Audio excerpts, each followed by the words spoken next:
No sign of the advancing horde? Not yet. No ice? It's coming. I've been trying to discourage Edith from being quite so fleet of foot. You mustn't mind if everything is a little slow motion tonight. I shall welcome it. The last few days have been extremely agitating. What do you suppose induced Agnes to go off and get married? The reason was becoming increasingly obvious, dear. But nobody thinks anything of that sort of thing nowadays. She could have popped to the cottage hospital, had it, and popped out again. Her social life would have been seriously undermined. We must keep Edith in the house more. That's right, Edith. Put it down on the table. Yes, I left my cigarette case on my dressing table. Edith, would you get it for me? Yes, sir. There now. You took her by surprise. Dry martini, I think, don't you? Yes, darling. I expect Madame Arcadi will want something sweeter. Well, we'll have this one for ourselves, anyhow. Oh, dear. What's the matter? I have a feeling that this evening's going to be awful. It'll probably be funny, but not awful. You must promise not to catch my eye. If I giggle, and I'm very likely to, it will ruin everything. You mustn't. You must be dead serious and, if possible, a little intense. We can't hurt the old girl's feelings, however funny she is. But why the Bradmans, darling? He's as skeptical as we are. He'll probably say the most dreadful things. Well, I've warned him, and there must be more than 3 people here, and we couldn't have the vicar and his wife because A, they're dreary, and B, they probably wouldn't have approved it all. It had to be the Bradmans. Thank you, Edith. Steady does it. Yes, sir.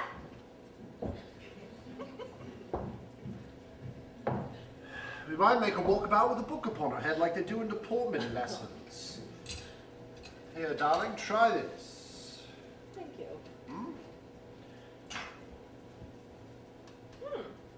Lovely. Dry as a bone. To the Unseen. I must say, that's a wonderful title. If this evening's a success, I'll get started on the first draft tomorrow. How extraordinary it is. What? Oh, I don't know. Being right at the beginning of something. It gives one an odd feeling. Do you remember how I got the idea for The Light Goes Out? Suddenly seeing that haggard, raddled woman in the hotel at Biarritz? Of course I remember. We sat up half the night talking about it. She certainly came in very handy. I wonder who she was. And if she ever knew. I may never recognize that description of herself. Poor thing. Here's to her, anyhow.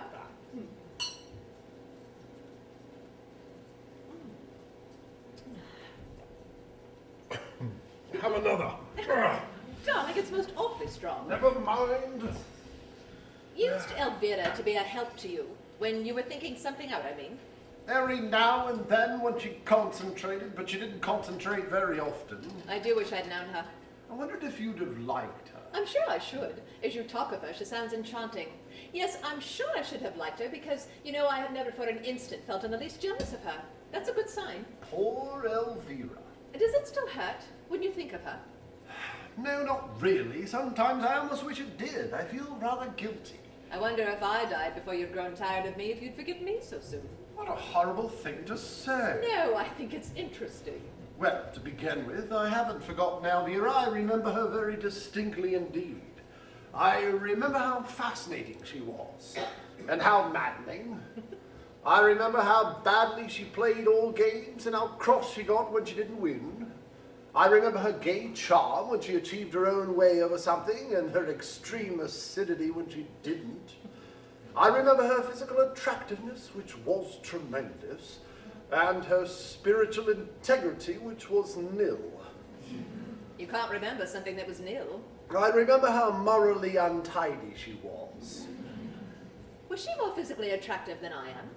It's a very tiresome question, dear, and fully deserves a wrong answer. You really are very sweet. Thank you. And a little naive, too. Why? Because you imagine that I mind about Elvira being more physically attractive than I am. You know perfectly well that Elvira would mind terribly if you found another woman more attractive physically than she was. However, it doesn't necessarily follow that I should. Elvira was a more physical person than I'm certain of that. It's all a question of degree. I love you, my love. I know you do. But not the wildest stretch of imagination could describe it as the first fine, careless rapture. Well, would you like it to be? Good God, no. Wasn't that a shade too vehement? We're neither of us adolescent, Charles. We've neither of us led exactly prim lives, have we? And we've both been married before. Careless rapture at this stage would be incongruous and embarrassing. Well, I hope I haven't been in any way a disappointment, dear. Don't be so idiotic. After all, your first husband was a great deal older than you, wasn't he? Shouldn't like to think that you'd missed out all along the line. There are moments, Charles, when you go too far. Sorry, darling. As far as waspish female psychology goes, there's a rather strong vein of it in you. I've heard that said about Julius Caesar. Julius Caesar's neither here nor there. He may be, for all we know. We'll ask Madame Arcati. You're awfully irritating when you're determined to be witty at all costs. Almost supercilious. That's exactly what Elvira used to say. I'm not at all surprised. I never imagined, physically triumphant as she was, that she was entirely lacking in perception. Oh, darling Ruth. There you go again. As I think I meant before, I love you, my love. Poor Elvira. But didn't that light, comradely kiss mollify you at all? You're very annoying. You know you are. When I said poor Elvira, it came from the heart. You must have bewildered her so horribly. Don't I ever bewilder you at all? Never for an instant. I know every trick. Well, all I can say is we better get a divorce immediately. Put my glass down. There's a darling. Anyhow, she certainly had a great talent for living. It's a pity that she died so young. If I died, I wonder how long it would be before you married again. You won't die, you're not the dying sort. Neither was Elvira. Oh, yes, she was. Now that I look back on it, she always had a certain ethereal, not quite of this world quality. Nobody could even call you remotely ethereal. Nonsense! She was of the earth. Earthy. Well, she is now, anyhow. You know, that's the kind of observation that shocks people. Well, it's discouraging to think how many people are shocked by honesty and how few by deceit. Write that down. You might forget it. You underrate me. Anyhow, it was a question of bad taste more than honesty.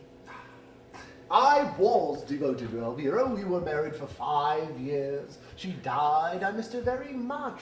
That was 7 years ago. I have now, with your help, my love, risen above the whole thing.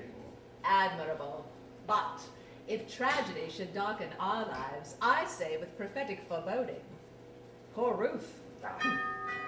It's probably the Bradmans. It might be Madame Arcati. No, she'll come on her bicycle. She always goes everywhere on her bicycle. It really is very spirited of you.